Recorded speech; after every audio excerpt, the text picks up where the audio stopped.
किसान वाणी कार्यक्रम के प्रायोजक हैं कृषि एवं किसान कल्याण मंत्रालय, भारत सरकार। हर जोखिम से निकल कर फसल आए, सुरक्षित हो जाए।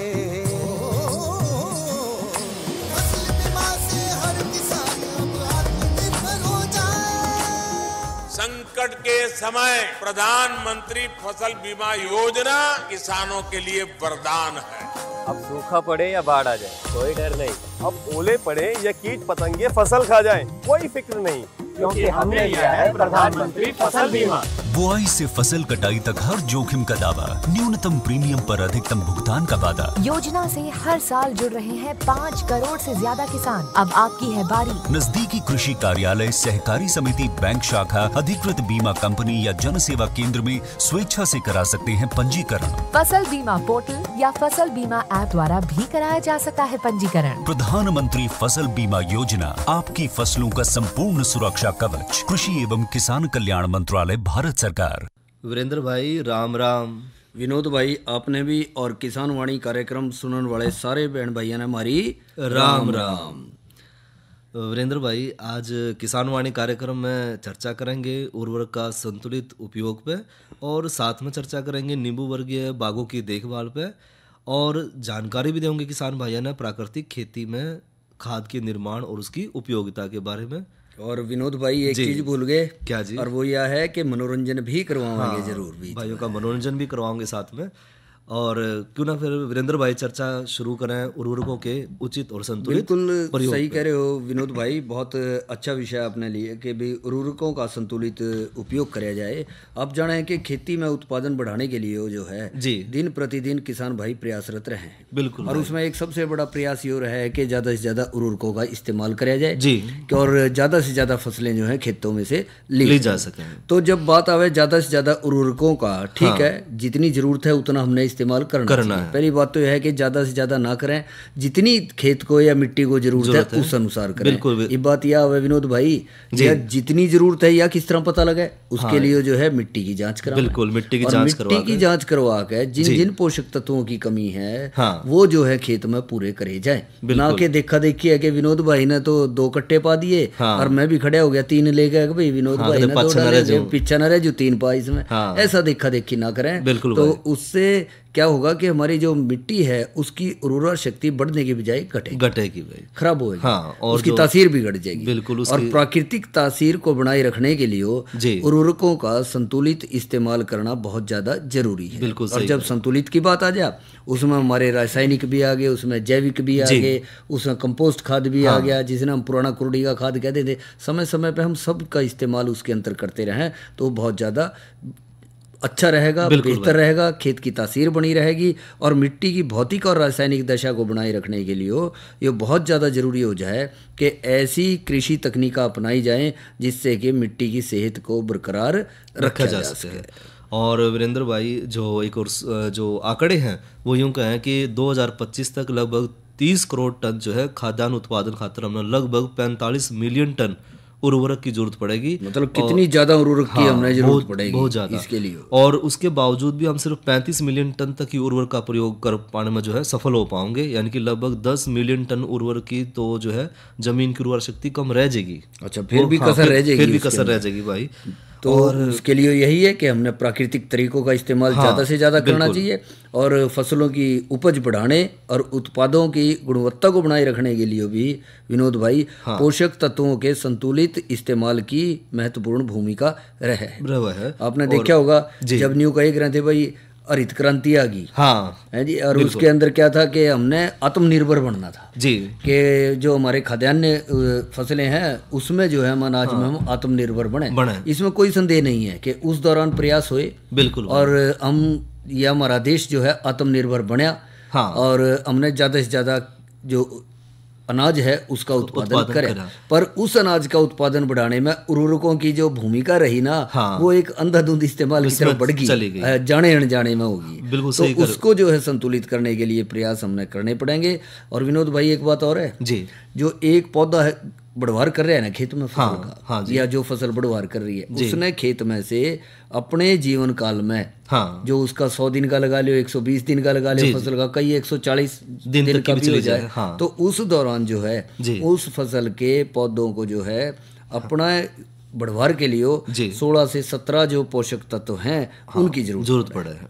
और जो लंबे समय तक सही पैदावार लेनी है या ज्यादा लाभ लेना है तो उर्वरकों का फिर संतुलित इस्तेमाल करना पड़ेगा। जो तुरंत में ज्यादा करेंगे भाई एक ही दिन में सारा ले लियो उसके अंदर, तो फिर वो उर्वरक शक्ति जो है बढ़ने की बजाय धरती की घटने लग जाए। और इसके साथ साथ विनोद भाई एक यह भी बात आ जाए है कि जो देखें कि संतुलित उर्वरक का जब इस्तेमाल की बात कर रहे हैं ना, तो इसका मतलब ये नहीं है कि नाइट्रोजन यानी यूरिया वगैरह कहते हैं और ये फास्फोरस पोटाश की मात्रा जो है एक जैसी एक बराबर खेत में पा दो जी, मान लो तीनों के एक एक कट्टा लिया और सीधा खेत में पा दिया। वीरेंद्र भाई यही तो चीज है, संतुलन बनाना है, कितनी जरूरत है उसका, किसी की 40 किलोग्राम जरूरत है, किसी की 20 किलोग्राम जरूरत है और उसका किसी की 60 किलोग्राम जरूरत है। और जो आपने बात शुरू में कही थी भाई ये जो जरूरत है कि कितनी जरूरत है वो हमने मिट्टी की जांच से पता लगेगा कि हमने अपने खेत में पोटाश कितना डालना है या फास्फोरस कितना डालना है या नाइट्रोजन कितनी डालनी है, और यही अगर हमने अनुपात सही पता लग जाए तो इसी नाम कहोगे संतुलित प्रयोग।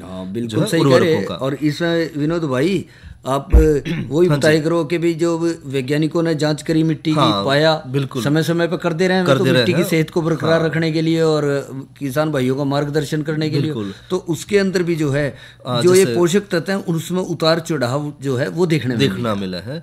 और जिसमें वीरेंद्र भाई की 48% जमीन में जिंक और 31% जमीन में बोरोन और 13% जमीन में जो है लोह तत्व और 4% जमीन में मैग्नीज और 2% में कॉपर की कमी पाई जाए। कितने जगह कितना अंतर मिल गया इसी तो अब इसी अनुपात में जो है फिर पूरा करने के लिए हमने उर्वरकों का इस्तेमाल करना पड़ेगा कि जहां जहां पर जितना आ रहा है सही समय पे बिल्कुल भाई सूक्ष्म पोषक तत्वों की कमी को भी पूरा करना पड़ेगा जो इसमें हमने फसल के साथ साथ उसको देने हैं। और खेत की उपजाऊ शक्ति बढ़ेगी, फसल मजबूत होगी, गिरनेगी नहीं, अच्छी बढ़वार करेगी, निसराव अच्छा होगा, बालियां अच्छी बनेगी, दाने अच्छे बनेंगे और दानों का वजन भी अच्छा बनेगा जो कि किसान भाइयों को आखिर में जाकर बहुत ज्यादा फायदा देगा।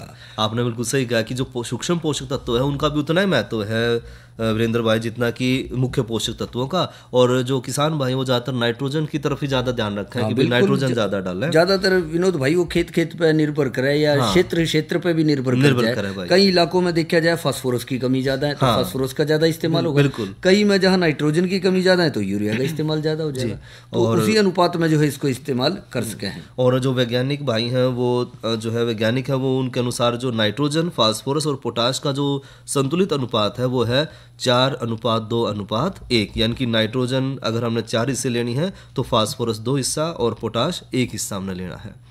और अपने पूरे देश में ये जो अनुपात है वो संतुलित अनुपात से जो है कहीं ज्यादा है, यानी कि जो लोग हैं वो जरूरत से ज्यादा इस्तेमाल कर रहे हैं। और इसका मुख्य कारण भाई ये है कि हम नाइट्रोजन का प्रयोग ज्यादा कर रहे हैं। वो न्यू मान लेना कि नाइट्रोजन जो है पौधों का आधारभूत पोषक तत्व वो बढ़ोतरी जल्दी करने के क्योंकि इसकी कमी से पौधों की बढ़वार सही नहीं होने पड़े और वह रुक जाएगी बिल्कुल, पर इसके प्रयोग से पौधों में कोमलता ज्यादा आ जाए, यानी कि तने नरम हो जाए, कमजोर पड़ जाए और उससे पौधों और कीड़े और बीमारियों का प्रभाव उस पर ज्यादा पड़ जाए और जरा सा होगा जो लाया नहीं और फसल गिर जाएगी। कई बार देखा ना खेत का खेत बिखरा पड़ेगा नीचे बिछ रहा है सारा, बिल्कुल भाई, तो ऐसी कमी आ जाए उसमें वो ज्यादा नाइट्रोजन यानी यूरिया के इस्तेमाल के कारण हो जाए उसमें। और वीरेंद्र भाई फास्फोरस की जो और एक और चीज भी है इसमें कि जो है फसल देर तक जो है वह पका है और उसमें जो दाने वाली और जो फल वाली सब्जी है उनमें भी उत्पादन में फिर गिरावट आ जाए। और इसी तरह अगर फास्फोरस और पोटाश भी है वो भी पौधे की बढ़ोतरी खातर उतना ही महत्वपूर्ण है जितना कि नाइट्रोजन। और सही कह रहे हैं कि संतुलित हो मात्रा, यूं नहीं हो जैसे यूरिया की या इसकी नाइट्रोजन की इस्तेमाल ज्यादा कराया तो पौधे कमजोर हो गए। हमने पौधों को कमजोर नहीं विनोद भाई पौधों को मजबूत बनाना है।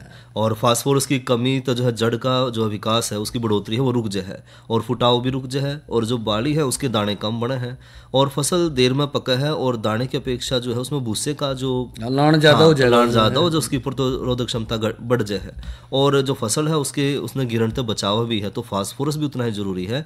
और पोटाश भी भाई तने ने मजबूत रखा है और नाइट्रोजन का जो नुकसान है यानी कि जो फसल आप बता रहे थे गिरना शुरू कर दे है, तो उसने भी रोका है वो, इसलिए जरूरी है कि पोटाश से तने मजबूत हो जाएंगे, तने मजबूत हो जाएंगे, दाने चमकीले हो जाएंगे, और क्या चाहिए। बिल्कुल भाई, और इसलिए तीनों का जो पोषक तत्व उनका संतुलित प्रयोग करना हमने जरूरी है जी।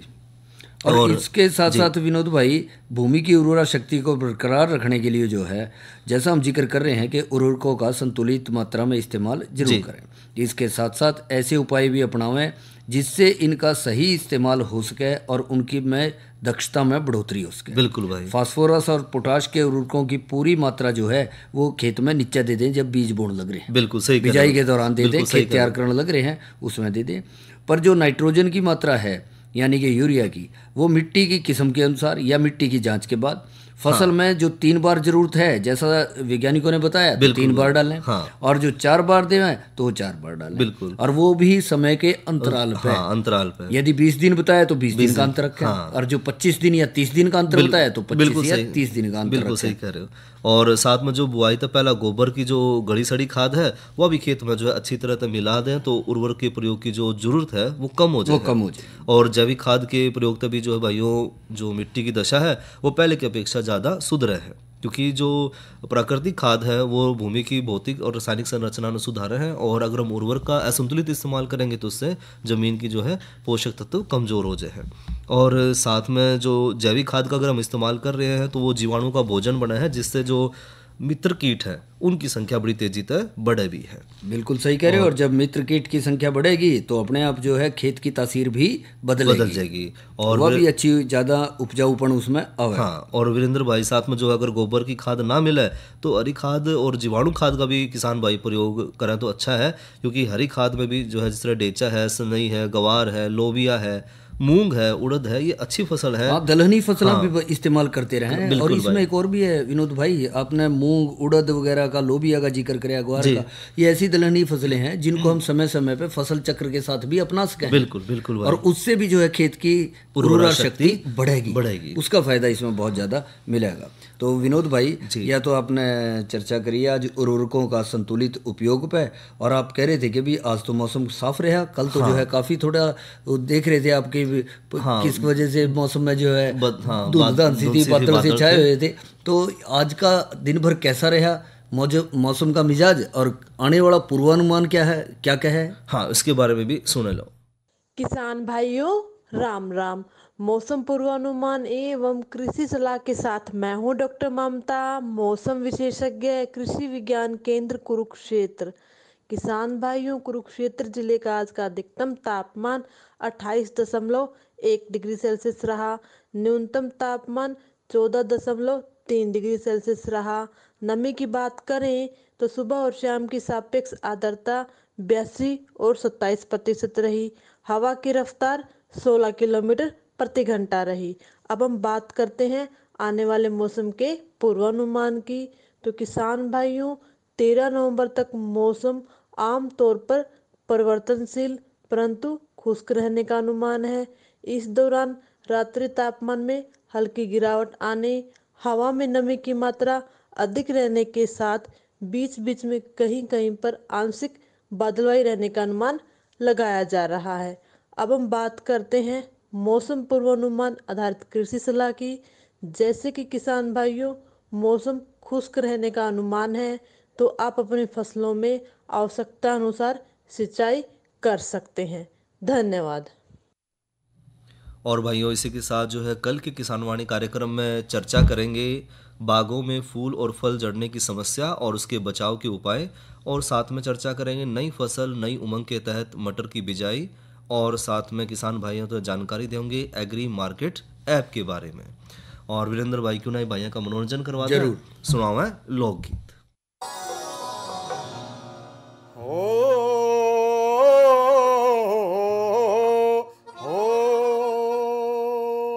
और पृथ्वी कहन लगी ब्रह्मा से, और जान बचा लो न मेरी, और युग्रसेन का वो कंस धर्मी ऋषियों पे विपदा घेरी। पृथ्वी कहन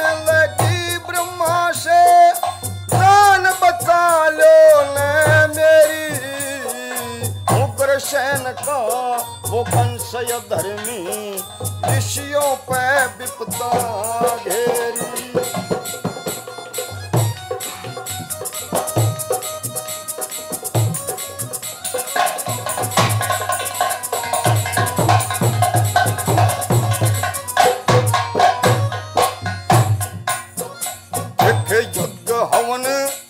तपदान छूट गए, न्यू होगी बलहीन प्रभु।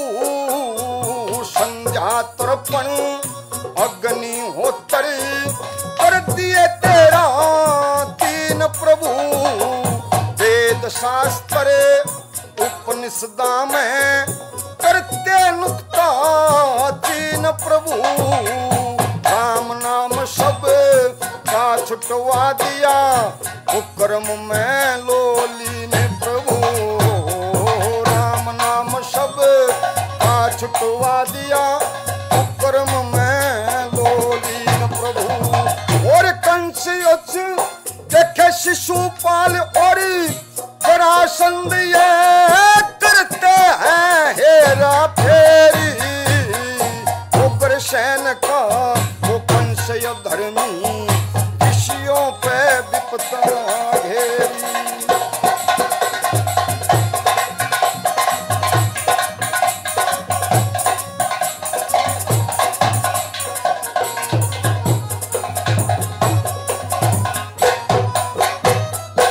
और गंगा जमुना तरबेणी का बंद करया स्नान प्रभु। ऋषि मुनि और संत महात्मा जहाँ करया करें गुजरान प्रभु। मंदिर और सवाले डालिए, गाल दिए घमसान प्रभु। हाहाकारी मची दुनिया में, जल्दी चल भगवान प्रभु। हाहाकारी मची दुनिया में, जल्दी चल भगवान प्रभु। और अमृत लोक में मैं फिरूं भरमती, अमृत लोक में मैं फिरूं भरमती। मनया के शरण लई तेरी।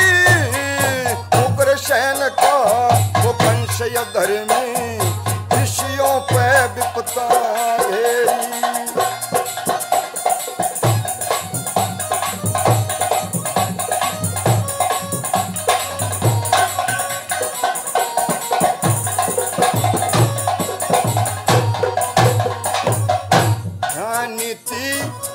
न्यानीति और मनुस्मृति भूल गया संसार प्रभु। को न्या ज्ञान रया दुनिया में, होगी मारो मार प्रभु। को न्या ज्ञान रया दुनिया में, हो गए अत्याचार प्रभु। हाहाकार मची दुनिया में, हो रे अत्याचार प्रभु।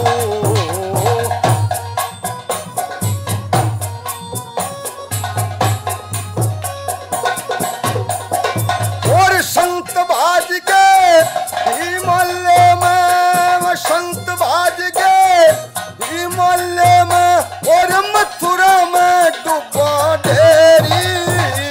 उग्रसेन का वो कंसय धर्मी, ऋषियों पे विपदा घेरी।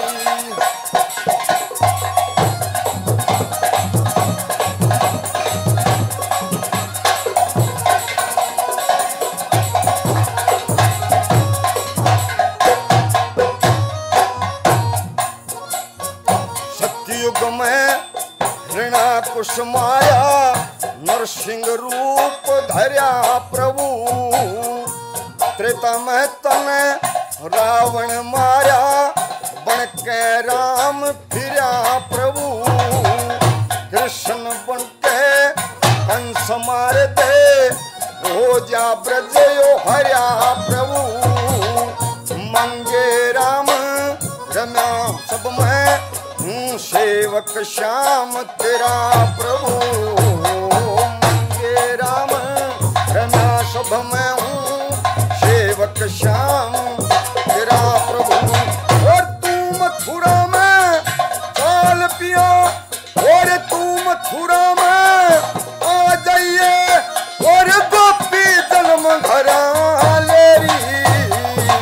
कृष्ण का वो कंस धर्मी, ऋषियों पे विपत्ता ढेरी।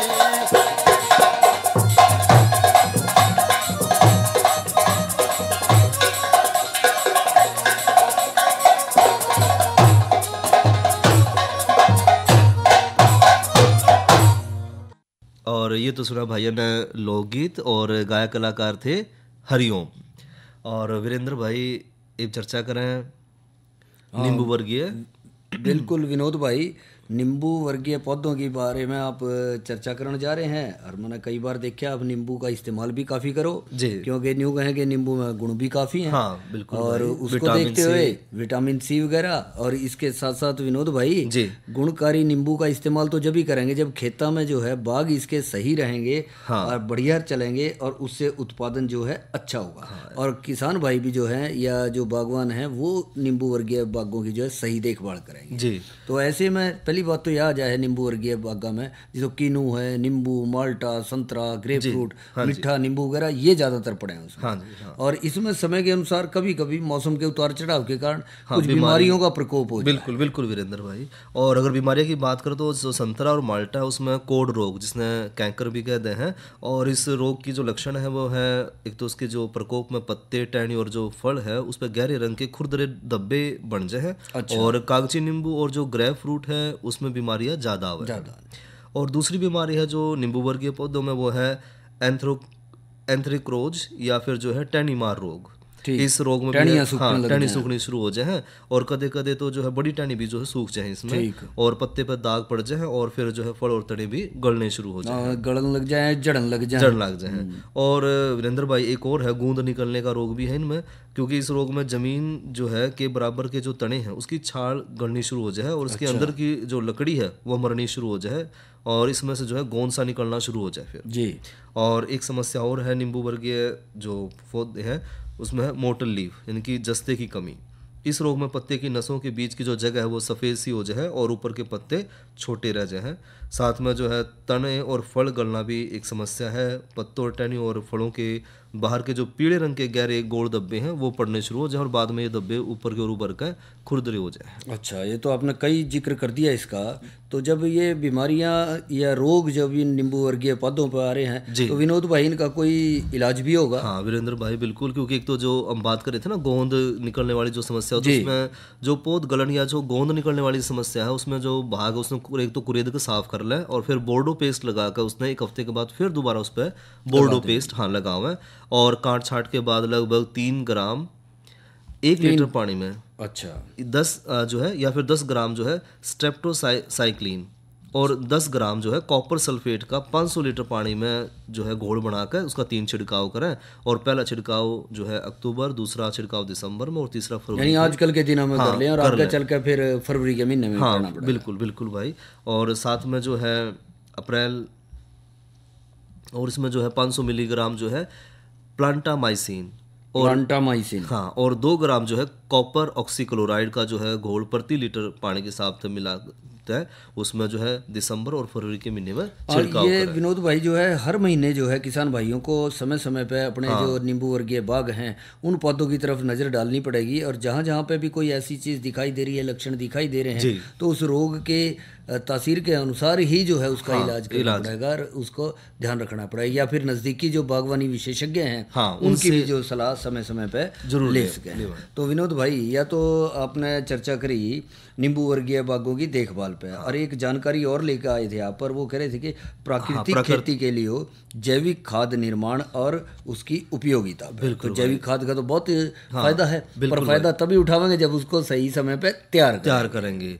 और वीरेंद्र भाई जो है तो जो गोबर की खाद हो उसमें बनावा किसान भाई, तो गड्ढा बना के या तो ऊंची जगह पे गोबर इकट्ठा ना करा जावे, जहाँ पे जो है बारिश के समय खुले में खड्डा ना करें, जिस तरह गांव में देखे हैं, गांव गोरे में या आसपास जो है कुर्डियां के ढेर ला दें और वो जो है बजाय के बनने के और दुर्गंध फैला दें, तो उससे बेहतर है खड्डा खोद लें और उस खड्डे के अंदर जो है उसको इकट्ठा कर लें और उसके साथ जो है उसमें नमी बरकरार रखें और पशु मूत्र वगैरह भी या और मलमूत्र है वो उसके अंदर डाल जाए। पर एक बात का ध्यान रख लें कि उस ढेर के अंदर शीशा, लोहा, प्लास्टिक ना गलने वाले पदार्थ उसके अंदर ना डालना है। और यो है कि रसोई में घर में से कई बार जो पत्ते आ जाए सब्जियां के या और कुछ ऐसा सामान बच जाए है वो उसके अंदर छिलके वगैरह डाल दे हैं, खाने पीने की चीज जो बची तो वो गल जाए, जो गल सके वो डालनी है, वो इस्तेमाल कर सके। बिल्कुल सही कह रहे हो वीरेंद्र भाई। और साथ में जो है गोबर के ढेर की जो ऊंचाई और चौड़ाई है वो 2 फुट जो है ऊंचा और 5 फुट जो है चौड़ाई से ज्यादा ना हो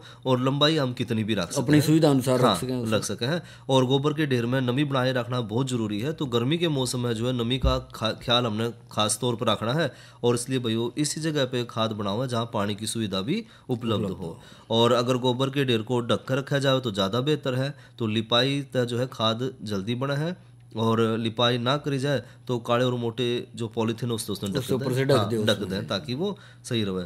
और 10 से 15 दिन में जो है ढेर को पलटें और फिर जो है उसने ढक कर फिर जो हम जल्दी खाद बना सकें। तो बहुत बढ़िया आपने जिक्र कराया। और विनोद भाई जी, मेरे ख्याल में यदि यह विधि जो आप बता रहे हो ना, इस विधि से जैविक खाद बनेगी, प्राकृतिक खाद बनेगी, तो इसमें जो खाद बन के तैयार होगी ना वो मेरे ख्याल में सुनहरे से रंग की और उसमें से दुर्गंध नहीं सुगंध आवेगी। बिल्कुल बिल्कुल सही। और चाय के दाने सी और इसका तापमान भी सामान्य रहेगा और सही खाद तैयार होने पे एक मुट्ठी में जो है लड्डू सा बंध जाएगा उसका। बिल्कुल और जो उस मुट्ठी ना खोलेंगे वो फिर बिखर जाएगा। यानी चिपचिपाहट नहीं रहने की, वो एक थोड़ी सी देर के लिए वो जुड़ भी जाएगा और जब दबाव उस पर से हटाओगे वो बिखर भी जाएगी। और यही इसकी खासियत है कि खाद अच्छे से तैयार हो रही है, इसकी पहचान है। और इसी तरह से खेत में डालने के बाद इसने मिट्टी में मिला दो और खुले धूप में रखने से पोषक तत्व नष्ट हो जाए तो इसमें गंजीवामृत के साथ मिलाकर डालें तो और भी ज्यादा बढ़िया रहेगा। और बेहतर रहेगा कि इसको मिट्टी पलटने वाले हल से नीचे दबा दें,